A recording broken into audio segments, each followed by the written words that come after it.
तो पार्वती जी ने कहा, भोलेनाथ हम कथा सुनने के लिए जा रहे हैं, ये देवियां झाला दे रही हैं, आप कुछ वर दे दीजिए। शंकर जी कहते हैं, जो गणगौर को झाला देगा उसका अखंड सौभाग्य होगा। कि बच्चे पूछते मम्मी गणगौर कौन है, तो कहना पड़ता शंकर पार्वती। मम्मी शंकर जी तो जटा बांधते हैं, तो इनने साफा क्यों पहना, तुर्री क्यों लगाई, जरीदार कपड़े क्यों पहने, तो कहना पड़ेगा शंकर भगवान और पार्वती शिव महापुराण के यजमान बने थे, तब उन्होंने ऐसे कपड़े पहने। 16 श्रृंगार मां पार्वती ने 16 दिन तक करा। 16 संस्कार शिवजी ने 16 दिन तक करे। इसलिए हिंदू धर्म में गणगौर 16 दिन की। और शंकर और पार्वती जब कथा सुनने के लिए चले तो 33 कौटी देवताओं की धर्म पत्नियों ने अच्छी अच्छी साड़ियां पहनकर दरवाजे से उनको बुआरा है, झाला दिया है। इसलिए गणगौर में आज भी झाला दिया जाता है। तो पार्वती जी ने कहा, भोलेनाथ हम कथा सुनने के लिए जा रहे हैं, ये देवियां झाला दे रही हैं, आप कुछ वर दे दीजिए। शंकर जी कहते हैं, जो गणगौर को झाला देगा उसका अखंड सौभाग्य होगा। होता है कि कल है तीज, जिसको हमारे यहाँ गणगौर तीज कहते हैं। शंकर और पार्वती 16 दिन तक तैयार हुए थे और तैयार होने के बाद शिव और पार्वती शिव महापुराण के यजमान बनकर जा रहे थे। तो कल का दिन है, वो कौन सा दिन है कल का? गणगौर तीज का दिन, कल का दिन। चैत्र के महीने में जो शुक्ल पक्ष की तीज आती है, वो चैत्री नवरात्रे में जो तीज की तिथि होती है, उस दिन शंकर और पार्वती शिव महापुराण के यजमान बनकर कथा सुनने के लिए गए थे। 16 दिन तक पार्वती और शंकर का श्रृंगार होता है। माता पार्वती गणगौर महारानी, ब्रह्मचारिणी महारानी, मां जगतजननी आपके सुहाग को अखंड सौभाग्यवती बनाए, यही भगवान से प्रार्थना। भगवान शंकर ने माता पार्वती से कहा था, पार्वती जब मनुष्य रोग से ग्रसित होगा, यह मानव का शरीर जब रोगों से घिर जाएगा, तब तेरे फेंके हुए कुंदुक नाम का अगर वो स्मरण करेगा और कुंद ईश्वर का नाम लेकर 1 लोटा जल लाल चंदन मिलाकर मेरे शिवलिंग पर समर्पित करेगा, तो वो रोग से मुक्त हो जाएगा। कल उसी घड़ी उसी क्षण शिव ने कहा, पार्वती आज तुमने पूरे कैलाश को सेट कर कर जमा कर उनका भरण पोषण किया है, जो तुम्हारे नाम का उच्चारण करेगा वो कितना भी बिखरा हुआ क्यों ना हो, हृदय से टूटा हुआ क्यों ना हो, उसकी दुकान उसका व्यापार चाहे कितना भी बिखर गया हो, अगर प्रतिदिन 1 दुर्वा वो चंद्र घंटा के नाम से अगर मुझे समर्पित करेगा, तो उसका घर परिवार व्यापार मैं खुद सेट करते चले जाऊंगा, जमाते चले जाऊंगा। तो ये नाम कोई साधारण नाम नहीं है, चंद्र घंटा का नाम। आज भी मां कांगड़ा, मां चिंतपूर्णी, मां मनसा, मां करोली, मां वैष्णवरानी, मां ज्वाला, जितनी जितनी शक्तिपीठ है, सारी शक्तिपीठों में आज भी हलवे और चने का भोग लगता है। आज भी चना हलवा का भोग लगता है। कोई पूछे उनसे, क्यों साहब ये चने का भोग क्यों लगता है, ये हलवे का भोग क्यों लगता है, तो गुड़ की जगह हलवा है, पर चना आज भी उसी जगह पर है। चने का भोग आज भी मां आदि शक्ति को लगाया। बहुत बीमार रहता है, शरीर में कष्ट रहता है, उसको भोजन नहीं भाता, भूख नहीं लगती, भूख नहीं लग रही, भोजन नहीं भा रहा, भोजन नहीं भा रहा, भोजन अच्छा नहीं लग रहा, भूख नहीं लग रही, शरीर में अन्न नहीं लग रहा, दुबला पतला होते जा रहा है, शरीर खराब होते जा रहा है, तो उससे निवेदन है, अगर बन सके तो प्रयास करना। आप किसी भी देवी के मंदिर में जाकर, किसी भी देवी के मंदिर में जाकर 1 दुर्वा 1 बेलपत्र माता के मंदिर में मां शकंभरी के नाम से रखना।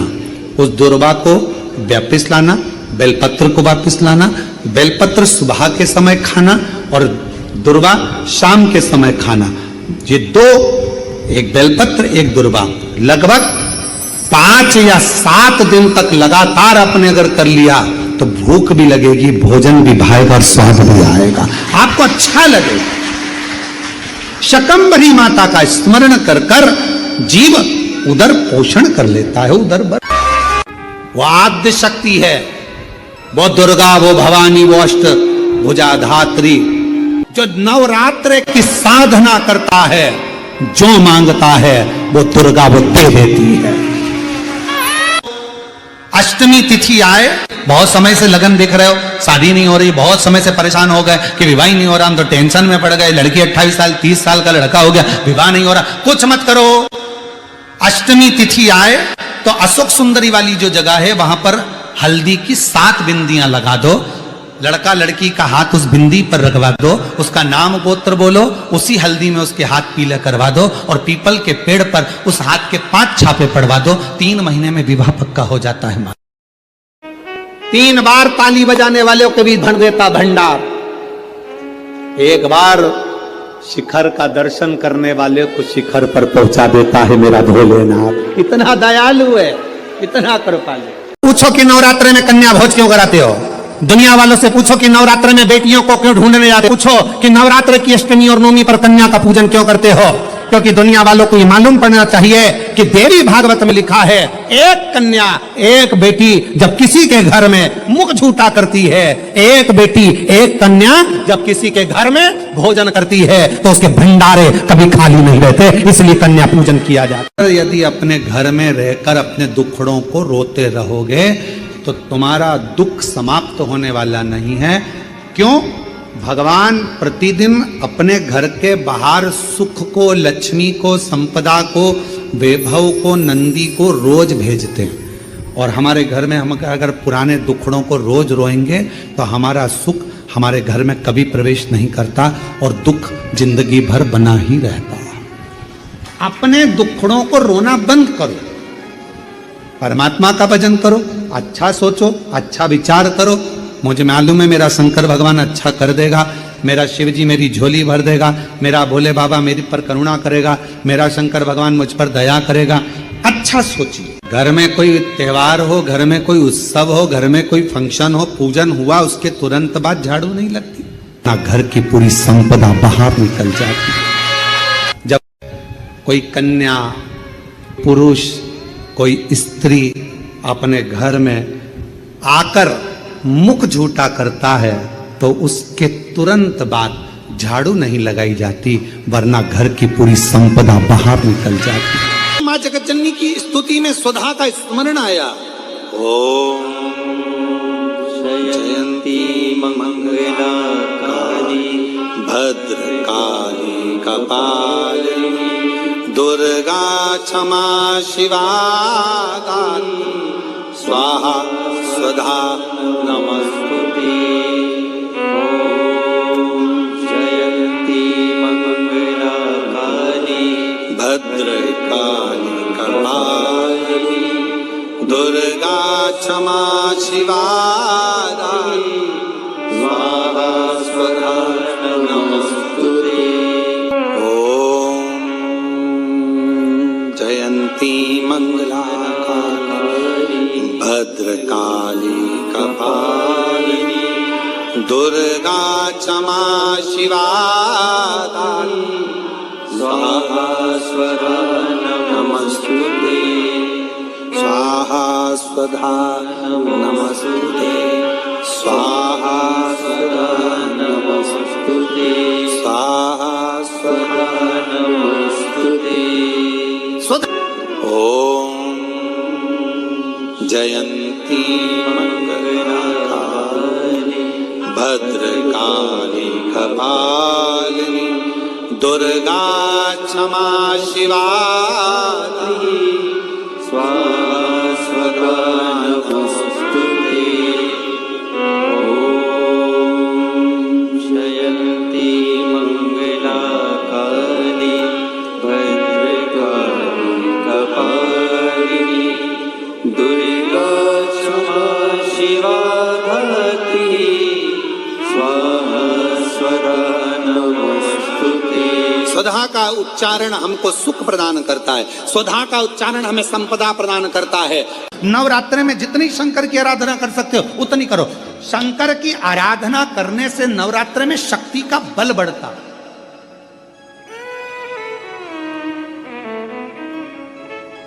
शक्ति का बल, क्यों गुरुजी नवरात्र में शंकर जी की आराधना क्यों करना चाहिए? हमने कहा अगर माता रानी से जो मांगना है तुम्हें, अगर तुमने नवरात्रे में शिव जी की आराधना करिए, शंकर की कथा सुनिए, शंकर की आराधना करिए, शिव स्तुति करिए, शंकर को एक लोटा जल चढ़ाया, मां आद्य शक्ति तुम्हारे पर कृपा करेगी। क्यों? क्योंकि जिस स्थान पर शिवलिंग रखा होता है और जो हस्त कमल है वो मां पार्वती, जगत जननी, दुर्गा, भवानी है। जब हम जल चढ़ाते हैं मां आद्य शक्ति, अंबा, जगदम्बा, 64 योगिनियों पर वो जल चढ़ जाता है और जगत जननी नवरात्र में प्रसन्न हो जाती है। वो जल की इतनी महत्वता है। आद्य शक्ति को प्रसन्न करना है, नवरात्र में शिव जी को जल चढ़ाओ।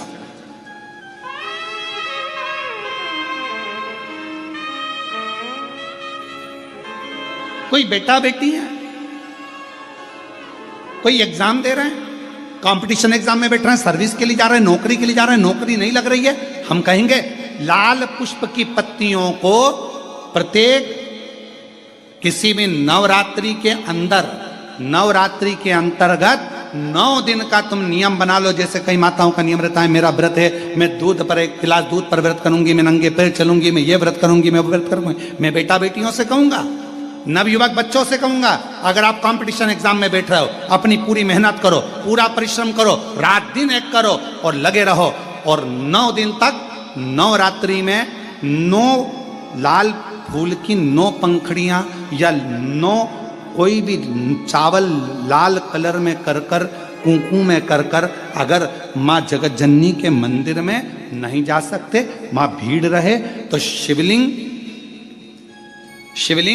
कि जो जलाधारी है, जहां पानी गोल घूमता है, इस जलाधारी पर कहीं पर भी नवरात्रे में 9 दिन तक या तो लाल फूल की पंखड़ी 9 या 9 चावल के दाने लाल कलर कर कुंकू में, लाल चंदन में उस स्थान पर चढ़ाना प्रारंभ करो। 9 दिन के बाद तुम्हें 15 दिन और निकलेंगे, उसके बाद तुम्हें खुद लगेगा कि तुम्हारी जॉब, तुम्हारी नौकरी तुम्हारा बाबा ने लगाया है। शक्ति का बल, परिश्रम जरूर करना, मेहनत जरूर करना, रात दिन पढ़ाई एक साथ करना और अपने परिश्रम को नहीं छोड़ना। मेहनत जरूर करो पर साथ में ये प्रयोग भी करो नवरात्रि का। देखो शिव और शक्ति का बल तुम्हें प्रसन्नता देता है कि नहीं देता? शिव शक्ति का बल हमें प्रसन्नता देता है कि नहीं देता?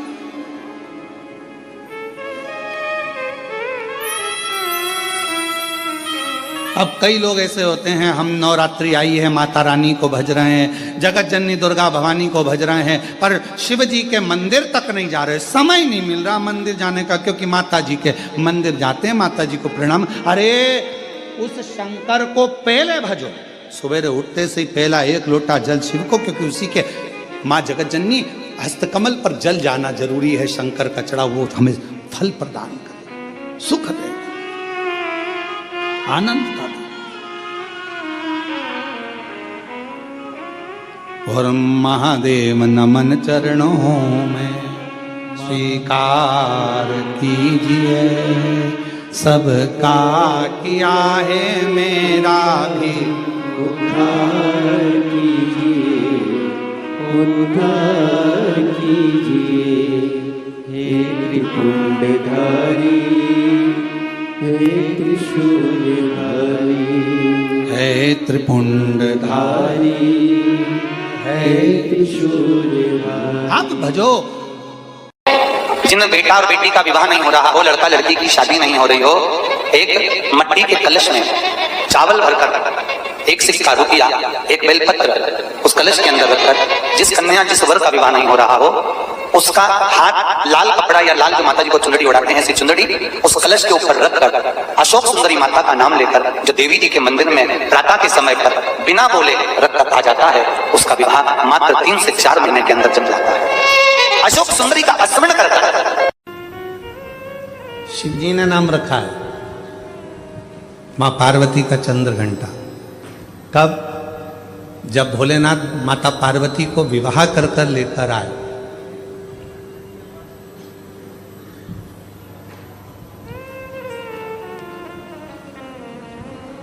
चारों तरफ तारकासुर के आतंक फैला हुआ था। आप लोग तो गुजरात के रहने वाले हो, तो माता रानी के नामों का व्याख्यान तो आप जितना अच्छा कर सकते हो, हम तो बहुत कम कर पाएंगे। क्योंकि गुजरात तो पूरा माँ जगत जननी जगदम्बा अम्बा भवानी का एक आनंदमय स्थल है गुजरात। तो आप लोगों को तो ज्यादा मालूम होगा कि माँ चंद्रघंटा का नाम चंद्रघंटा कैसे पड़ा। चारों तरफ तारकासुर के असुरों का आतंक फैला और शिवजी पार्वती जी के साथ विवाह कर लिए और विवाह कर कर बाबा भोलेनाथ पार्वती जी को लेकर जब कैलाश पर पहुंचे,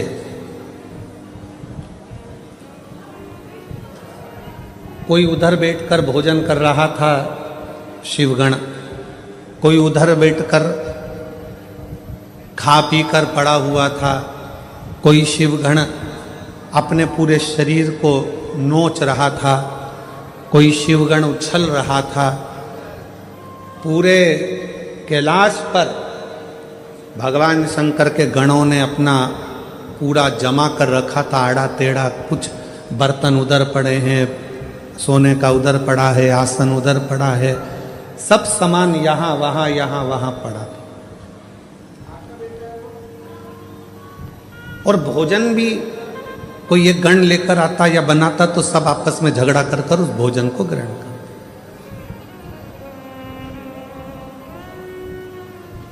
जैसे ही पार्वती जी कैलाश पर पहुंची और पार्वती जी ने देखा कि सारा अस्त व्यस्त कैलाश है, कोई सामान इधर पड़ा है, कोई सामान उधर पड़ा है, कोई सामान उधर पड़ा है, तो पार्वती जी ने शिव जी से कहा कि अपना विवाह हुआ है, अपन कहाँ रहेंगे ऐसे कैलाश पर। शंकर भगवान बोले अब तुम घर की बहू बनकर आई हो, मेरी अर्धांगिनी बनकर आई हो, तो अब तुम इस पूरे घर को जमाना, सेट करना, पूरे घर को अच्छा बनाना, ये तुम्हारी जवाबदारी। पार्वती जी ने कहा इतना बड़ा कैलाश और मैं जमाऊं, तुम अकेली नहीं, ये गण है ना इतने सारे, इनके साथ मिलके जमाओ। पार्वती जी बोली ऐसे गण खाए पिया पसर गए, कोई अपने बाल खुजा रहा है, कोई हाथ पैर खुजा रहा है, कोई के 12 मुंह, कोई के 4 मुंह, कोई के 6 मुंह, इनको कैसे समझाऊंगी। पार्वती जी बोली इनका भोजन कौन बनाता है। शंकर भगवान बोले अभी तक हम बनाते थे। गणों का पेट भरने की जवाबदारी तो हमारी है, संसार का पेट भरने की जवाबदारी हमारी है। संसार पृथ्वी पर जितने भी जीव जन्म लेते हैं उनके पेट भरने की जवाबदारी हमारी है। पर अब आज से तुम हमारे साथ शादी कर कर आ गई हो, ये सारी जवाबदारी हमारी खत्म हो गई। आज से पेट भरने की जवाबदारी तुम्हारी है, तुम अन्नपूर्णा बन जाओ और सबका पेट भरो। हमारी जवाबदारी खत्म हो गई। बहू सोचे कि ये सामान कौन जमाएगा, सास जिठानी की देवरानी। अब तुम ब्याह कर कर आ गई हो, तुम जमा। कई नई नई बहुएं आकर कहती हैं तुम्हारा घर ऐसा, तुम्हारा घर वैसा, तुम्हारे घर में तो रहने के तरीके नहीं है लोगों को। अपने पति को रात दिन वो एक ही शब्द सुनाती, तुम्हारे घर के लोगों को रहना नहीं आता, तुम्हारी मम्मी को बोलना नहीं आता, तुम्हारे पापा को फैला देते हैं, तुम्हारे छोटा भाई ऐसा करता है, तुम्हारी बहू ऐसी करती है, तुम्हारे भैया ऐसा करते हैं, तुम्हारी भाभी ऐसा करती है। तो पति उपत कर क्या बोलेगा, अब तू आ गई ना समझदार, तू संभाल, बात खत्म। अब इतनी सी बात पर अगर झगड़ा करें, इतनी सी बात पर अगर अपन झगड़ा करेंगे, लड़ेंगे, तो कहां तक रीति। अब तू संभाल। पार्वती जी ने कहा मैं संभालू। हाँ, मां जगत जननी जगदम्बा अम्बा ने आज सारे गणों की मीटिंग करी। इतना फैलारा पूरे कैलाश पर फैला है, कौन उठाएगा। एक एक करके सारे गण खसक गए।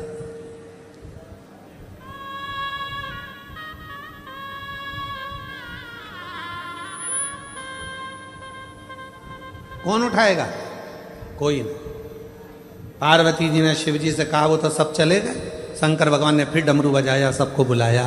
पार्वती जी ने पूछा ये भूख लगी है सबको, हाँ। भोजन करोगे सब, हाँ। अब सबने हाँ भर दी। पार्वती जी बोली मैं भोजन बना रही हूं, जितनी देर में खाना बनाऊं, भोजन बनाऊं, उतनी देर में पूरा कैलाश सेट हो जाना चाहिए, जम जाना चाहिए।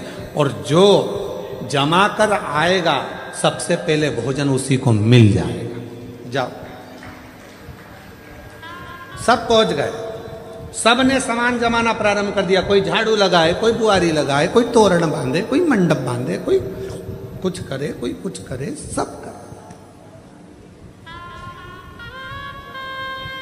एक गण आया, मां भोजन। पार्वती जी बोली चिंता मत करो,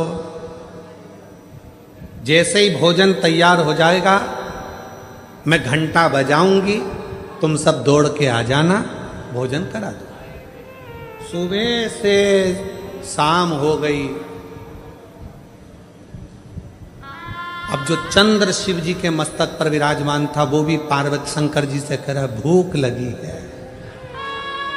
शंकर भगवान बोले कर काम, जा